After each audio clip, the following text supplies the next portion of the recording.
Hello my all student. This online class from Chaudhary Sugar Singh inter college.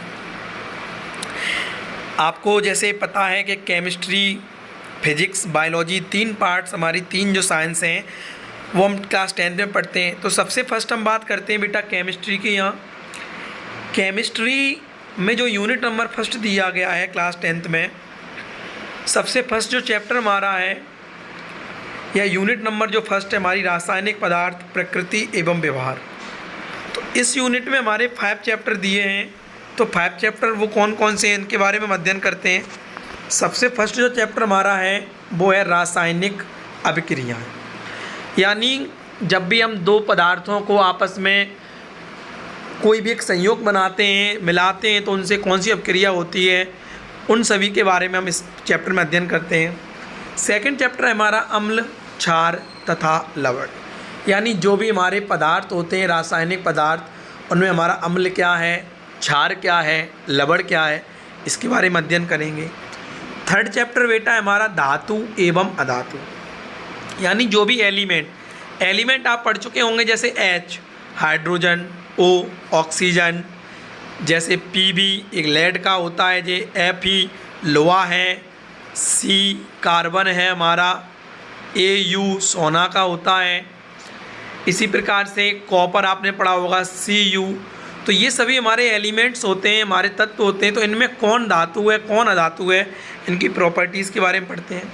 Next chapter है कार्बनिक यौगिक। यानी यौगिक तो सभी होते हैं, लेकिन कार्बनिक यौगिक क्या होते हैं। जो यौगिक होते हैं वो दो प्रकार के हैं, एक कार्बनिक, एक अकार्बनिक। कार्बनिक जिसमें कार्बन पाया जाए, जैसे आप जानते हैं C6 H12 O6, ये क्या है हमारा ग्लूकोज। तो ऐसे यौगिक जिसमें कार्बन हाइड्रोजन उपस्थित होते हैं कार्बनिक यौगिक कहलाते हैं। अब यही बात की जाए जैसे NaCl, ये किसका फॉर्मूला है, नमक का। तो आपसे कोई पूछे ये कार्बनिक यौगिक है हमारा, तो ये कार्बनिक यौगिक नहीं है, क्योंकि इसमें कार्बन उपस्थित ही नहीं है। तो इन सभी के बारे में हम पढ़ेंगे इस चैप्टर में। नेक्स्ट चैप्टर है तत्वों का आवर्ती वर्गीकरण। तत्वों का आवर्ती वर्गीकरण की बात की जाए, यानी जैसे तत्व हमने पढ़ा है हाइड्रोजन, ऑक्सीजन, क्लोरीन। तो ये सभी जो तत्व हैं हमारे एक आवर्त सारणी इसमें पढ़ेंगे। उस आवर्त सारणी में ये तत्व हैं किस आवर्त में हैं, किस वर्ग में हैं, किस ब्लॉक में। तो ये सभी अध्ययन हम इस यूनिट में करेंगे, जिसमें 5 चैप्टर हैं केमिस्ट्री के। इसके बाद नेक्स्ट बात करते हैं, जो यूनिट सेकंड आएगी बेटा वो फिजिक्स की बात करेंगे। किसकी बात करेंगे, फिजिक्स की। प्राकृतिक घटनाएं, यानी जो भी प्राकृतिक घटनाएं होती हैं, इसमें भी 2 चैप्टर हैं। जैसे फर्स्ट चैप्टर है प्रकाश, परावर्तन तथा अपवर्तन। जैसे प्राकृतिक घटनाओं से बात की जाए, यही कि आपने देखा होगा सुबह के समय सूर्य एक रेड कलर का दिखता है, जब दिन होता है तो कुछ अलग दिखता है, शाम को फिर उसका कलर अलग चेंज हो जाता है। आसमान नीला कैसे दिखाई देता है। गर्मियों के टाइम में आपने देखा होगा बहुत बार, जो भी गर्मी होती है, गर्मियों के समय में हम कहीं भी किसी रोड पर या कहीं जाते हैं तो उसमें क्या होता है कि एक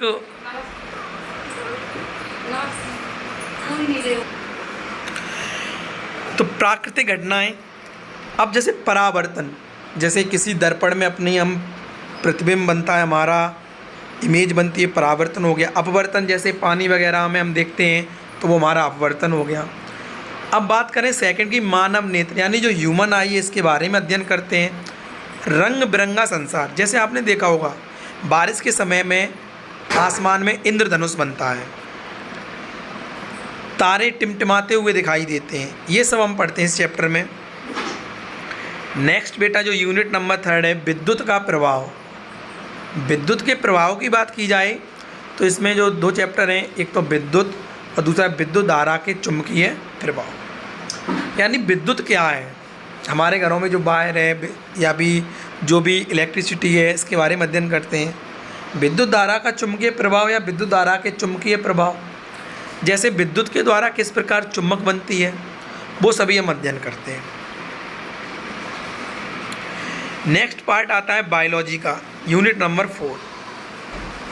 इसमें अध्ययन करते हैं जैव जगत के बारे में। जैव जगत क्या है, इसके बारे में अध्ययन करते हैं हम। जैव प्रक्रम, प्रजनन, मानव जाति के तो ये सभी हम इसमें अध्ययन करते हैं। इसके बाद नेक्स्ट हमारी जो चैप्टर इसका आनुवांशिकी एवं जैव विकास, यानी आनुवांशिकता क्या है, जैव विकास क्या है, ये सभी इसमें अध्ययन करते हैं। नेक्स्ट यूनिट आती है यूनिट नंबर 5, प्राकृतिक संसाधन। प्राकृतिक संसाधन की बात की जाए, जैसे ऊर्जा के स्रोत, यानी ऊर्जा के क्या स्रोत हैं, जैसे नवीकरणीय स्रोत, अनवीकरणीय स्रोत, यानी ऊर्जा का सबसे बड़ा स्रोत सूर्य को माना जाता है। तो जहाँ से हमें ऊर्जा प्राप्त होती है उन सभी के बारे में अध्ययन करेंगे।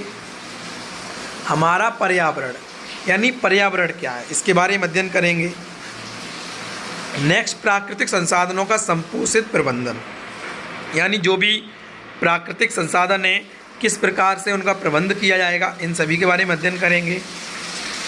नेक्स्ट हमारा जो सबसे फर्स्ट हम याद स्टार्ट करेंगे यहाँ से, वो बेटा स्टार्ट करेंगे हम फिजिक्स। क्या करेंगे? फिजिक्स। तो फिजिक्स पढ़ने से पहले कुछ हमें थोड़ी बेसिक जानकारी होनी चाहिए। वो क्या है?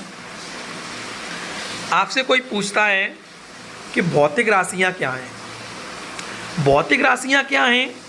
यानी जब भी हम मार्केट में कुछ भी खरीदने जाते हैं तो ऑयल के लिए हम कहते हैं कि मुझे 1 लीटर ऑयल दे दो, 2 लीटर ऑयल दे दो, या जैसे हम कोई चीनी के खरीदने आते हैं तो 1 केजी चीनी दे दो, या कुछ भी, या कोई भी वायर की 1 मीटर। तो ये सभी राशियाँ बनाई गई हैं उन्हें मापने के लिए। तो सबसे फर्स्ट हम बात करें भौतिक राशियाँ, तो बेटा वे राशियाँ जिन्हें व्यक्त करने के लिए इकाइयों की आवश्यकता होती है उन्हें भौतिक राशियाँ कहते हैं। भौतिक राशियाँ जो होती हैं वो 2 प्रकार की होती हैं। सबसे फर्स्ट बात की जाए तो होती हैं मूल राशियाँ। कौन सी राशियाँ? मूल। तो यानी वे राशियाँ जिन्हें व्यक्त करने के लिए अन्य राशियों की आवश्यकता नहीं होती, उन्हें हम स्वयं से जो उत्पन्न हो जाएं उन्हें मूल राशियाँ कहते हैं। मूल मीन्स होती है जड़, यानी इन राशियों को प्रकट करने के लिए, व्यक्त करने के लिए दूसरी राशियों की आवश्यकता नहीं पड़ती है, इन्हीं को हम मूल राशियाँ कहते हैं। जब ये मूल राशियाँ हैं तो इनके मूल मात्रक होते हैं, तो यानी वे मात्रक जो मूल राशियों के मात्रक होते हैं उन्हें मूल मात्रक कहते हैं। अब बात आती है मूल राशियाँ होती कितनी हैं, तो मूल राशियाँ केवल 7 होती हैं। कितनी होती हैं? 7। देखिए यहाँ मूल राशि 7 कौन सी? सबसे पहले द्रव्यमान, लंबाई, समय, ताप, विद्युत धारा, ज्योति तीव्रता और पदार्थ की मात्रा। जैसे द्रव्यमान, कोई भी द्रव्यमान वाली कोई वस्तु है उसको मापने के लिए हम केजी में मापते हैं, लंबाई वाली चीज़ को हम मीटर में मापते हैं, समय को सेकंड में मापते हैं, ताप को केल्विन में मापते हैं, विद्युत धारा को एम्पियर में मापते हैं, ज्योति तीव्रता को कैंडला में मापते हैं और पदार्थ की मात्रा को मोल में। ये 7 हमारी मूल राशियां हैं और इन्हीं मूल राशियों से बाकी की सभी राशियां बनी हैं, इसीलिए इन्हें मूल राशियां कहा जाता है। तो सबसे फर्स्ट टाइप हो गया मूल राशियां। अब बात करते हैं व्युत्पन्न राशियां की। व्युत्पन्न राशियां क्या होती हैं? वे राशियां जिन्हें व्यक्त करने के लिए मूल राशियों की आवश्यकता होती है, अर्थात जो मूल राशियों से उत्पन्न होती हैं उन्हें व्युत्पन्न राशियां कहते हैं। व्युत्पन्न राशियां मूल राशियों से उत्पन्न होती हैं, जैसे आपने पढ़ा होगा त्वरण, वेग, ये सभी व्युत्पन्न राशियां हैं। अब बात करते हैं व्युत्पन्न मात्रक, यानी वे मात्रक जो व्युत्पन्न राशियों के लिए प्रयोग किए जाते हैं उन्हें व्युत्पन्न मात्रक, यानी जो मात्रक मूल राशियों के लिए उपयोग में लाए गए उन्हें मूल मात्रक। जैसे आपने देखा था ये मूल मात्रक थे हमारे 7। इसके बाद जो व्युत्पन्न राशियों के लिए मात्रक किए जाएंगे उन्हें हम व्युत्पन्न मात्रक करेंगे। जैसे यहाँ पे कुछ एग्जाम्पल हैं, आप देख सकते हैं। सबसे पहले लिखा है बल। बल जिसका मात्रक न्यूटन होता है, ये एक ऐसा ही मात्रक है। लेकिन अगर देखी जाए एम क्या है यहाँ हमारा द्रव्यमान, तो द्रव्यमान का मात्रक हो गया किलोग्राम। ए होता है त्वरण, तो इसका होता है मीटर पर सेकंड। तो आपने देखा अभी किलोग्राम क्या है? एक मूल राशि का मात्रक है। मीटर क्या है? एक मूल राशि का मात्रक है। तो ये सब मूल राशियों से बने हैं। जैसे दाब न्यूटन पर मीटर स्क्वायर, या इसका एक मात्रक और होता है पास्कल, ऐसा ही मात्रक। इसके बाद बात की जाए कार्य का मात्रक क्या है हमारा? Newton into metre. या जूल और होता है इसका एक मात्रक, वो ऐसा ही मात्रक है जैसे शक्ति। तो यानी जो भी यहाँ पे ये राशियाँ दी गई हैं उनके ये मात्रक हैं। तो ये सभी राशियाँ मूल राशियों से उत्पन्न हुई हैं, और जब मूल राशियों से उत्पन्न हुई हैं तो इनके मात्रक होंगे जिन्हें हम व्युत्पन्न मात्रक कहते हैं। आगे यह संवेग, क्षेत्रफल, आवृत्ति, वेग, ये सब हमारे मूल राशियों से उत्पन्न हुए हैं, इसीलिए इनको हम व्युत्पन्न राशियाँ कहते हैं। अब बात की जाती है मात्रक पद्धतियाँ, system of unit. System of unit क्या होता है कि राशियों को लिखने के लिए मात्रकों की आवश्यकता होती है। मात्रक लिखने के मुख्य रूप से 4 पद्धतियाँ बनाई। कैसे?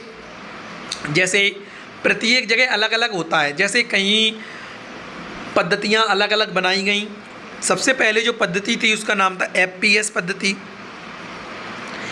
इस पद्धति में दूरी, द्रव्यमान, समय के मात्रक क्रमशः दूरी को फुट में मापा जाता है, द्रव्यमान को पाउंड में और समय को सेकंड में। इस पद्धति को ब्रिटिश पद्धति कहते हैं। क्यों? क्योंकि जो ये पद्धति है, ये पद्धति इसलिए इसको ब्रिटिश पद्धति कहा जाता है, ये ब्रिटिश में स्टार्ट हुई थी, ब्रिटिश में लागू हुई थी।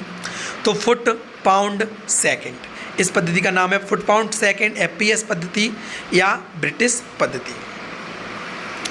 सेकंड बात की जाए CGS पद्धति, तो इस पद्धति में वही चीज़ है, क्रमशः दूरी, द्रव्यमान, समय के मात्रक सेंटीमीटर, यानी दूरी को सेंटीमीटर मापा गया, द्रव्यमान को ग्राम में और समय को सेकंड में, इसलिए इसे फ्रेंच पद्धति कहते हैं। होता क्या है, फुट में किसी चीज़ को माप रहे हैं, पहले मीटर की व्यवस्था नहीं थी, तो किसी के पैर छोटे हैं, बड़े हैं, तो उससे ज़्यादा भी माप जाएगा, कोई भी क्षेत्रफल होगा, तो ये पद्धति भी कम लागू हुई। अब बात की जाए MKS पद्धति, तो इस पद्धति में दूरी, द्रव्यमान, समय के मात्रक क्रमशः मीटर, किलोग्राम, सेकंड होते हैं। जैसे इन सभी को समझने के लिए आपको बताऊं, जैसे अपने हम मार्केट में गए, हमने कहा मुझे 1 मीटर कपड़ा दे दो, तो 1 मीटर कपड़ा मिल गया। यही चीज़ CGS पद्धति में कहा जाएगा, तो 1 मीटर कितने बेटा? 1 मीटर। 1 मीटर में कितने सेंटीमीटर? 100।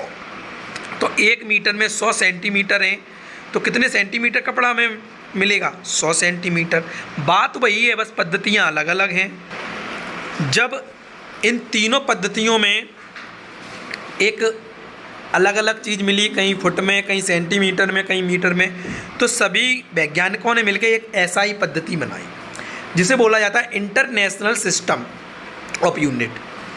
वैज्ञानिकों द्वारा संशोधन करके सन 1960, कब बेटा? सन 1960।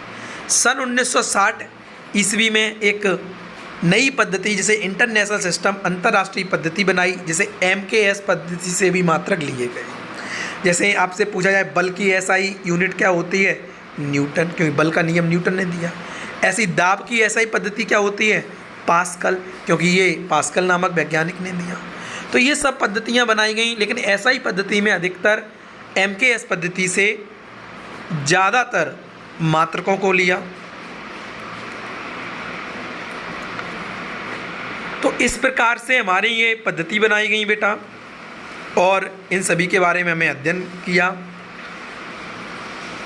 तो आप इसे अच्छे से तैयार करें, प्रिपरेशन करें, क्योंकि फिजिक्स पढ़ने से पहले आपको ये राशियाँ, उनके प्रकार, उनके मात्रक सभी याद होना चाहिए, तभी आप आगे न्यूमेरिकल्स कर पाएंगे, कौन सी पद्धति क्या है।